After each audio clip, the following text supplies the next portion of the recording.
Committee on Oversight and Government Reform will come to order, and without objection, the chair is authorized to declare a recess at any time. Appreciate you being here on this important topic, transparency at the TSA. Today, the committee will explore the lack of transparency at the Transportation Security Administration. We will hear testimony from the Office of Special Counsel, often known as the OSC, and the Department of Homeland Security's Inspector General about problems they're having with the TSA. Congress created the Office of Special Counsel to investigate and prosecute violations of prohibited personnel practices, especially whistleblowing. In order for the OSC to complete its mission, agencies are required to produce complete and unredacted documents to the Office of Special Counsel.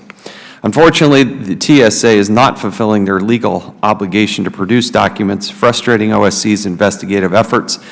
And I can tell you with a passion on both sides of this aisle, it is not acceptable to withhold information. It is something we have both committed to on both sides of the aisle to help protect and ensure that whistleblowers are protected. You have a right in this government as a government employee to blow the whistle. But when the TSA withholds documents and does not allow the OSC to do its job, that's wholly unacceptable. Former TSA Administrator Peter Neffinger testified before the committee last May that the TSA would base its response to allegations of whistleblower retaliation on OSC's findings. But now TSA is withholding the documents OSC needs to complete its investigation. So on one hand, you have the TSA Administrator saying, oh, we're going to base our conclusions on the findings of OSC, but the TSA won't give all the information to the OSC. Today, I do not want to hear about how voluminous the documents are. I don't want to hear about how many you've given them. There is but one metric that is important to me, and that is the percentage. If you dare go to the place to tell us about how many documents you've turned over, every time you do so, we will ask you what percentage of the documents did you actually turn over. TSA is one of the agencies in most need of the OSC's work. Since 2012, the OSC received approximately 243 cases from TSA employees alleging retaliation for blowing the whistle.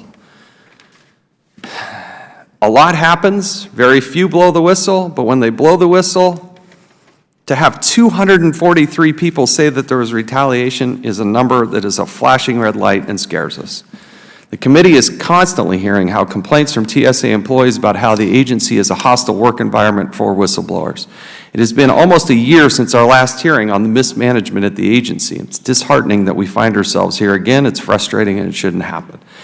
TSA selectively withholds information from OSC by asserting a common law attorney-client privilege that does not apply to interagency disputes. TSA's chief counsel, Francine Kerner, the agency's chief counsel since the agency's inception more than 15 years ago, could not identify the client holding the privilege.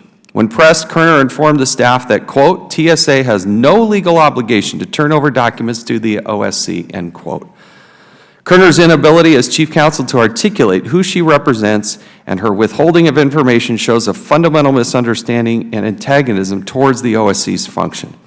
Interestingly, the TSA later sent the committee a letter stating, quote, TSA recognizes its legal obligation to provide documents to the OSC and does so regularly, end quote. In fact, I'd ask unanimous consent to enter that letter into the record.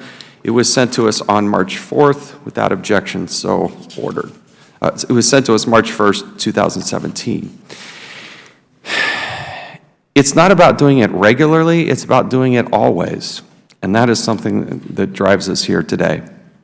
The OSC gets to see all of it, 100% of it, not a portion of it, not some of it, not just the parts you want them to see. The OSC gets to see all of it. That means 100%. Furthermore, it should not take a congressional hearing for the TSA to acknowledge an existing legal obligation. Similar to the agency's non-cooperation with the OSC, the committee has long criticized the agency's use of sensitive security information, an SSI designation to withhold information. In 2014, the committee issued a bipartisan report, finding that the agency inconsistently and improperly designated certain information as SSI simply to prevent embarrassing information from being made public. But these problems persist. According to the Department of Homeland Security's Inspector General, quote, TSA is abusing its stewardship of the SSI program. None of these redactions will make us safer and simply highlight the inconsistent and arbitrary nature of decisions that TSA cannot be trusted to administer the program in a reasonable manner, end quote. That's about as damning as it gets. That is as direct as it can possibly be. In a recent transcribed interview with the committee, former TSA Deputy Administrator Mark Hatfield told the committee, and I quote, "You could mark a Chinese carryout menu SSI," end quote. Talk about an abuse of the system. A Chinese menu, that was his example. The issue with transparency at TSA tend to have one thing in common, and that's Francine Kerner, the Office of Chief Counsel. She seems to be the conduit and the person that we continually bump into. Kerner has checkered history and has a duty to share information. As a lawyer for the Treasury Department in the early 1990s, she was the subject of an investigation for improperly disclosing confidential information to the White House. Now she's advocating for the TSA to withhold information on alleged whistleblower retaliation from the agency charged to investigate it. There's something fundamentally, totally wrong and backwards about that. Committee will not tolerate these impediments, especially when it comes to protecting whistleblowers and ensuring transparency. The acting administrator is here today. We're requesting today you right this wrong and immediately turn over all information withheld from the OSC and put an end to the practice. We're going to give you a very short timeline to do so, and we will follow up. So I'll recognize the ranking member, Mr. Cummings.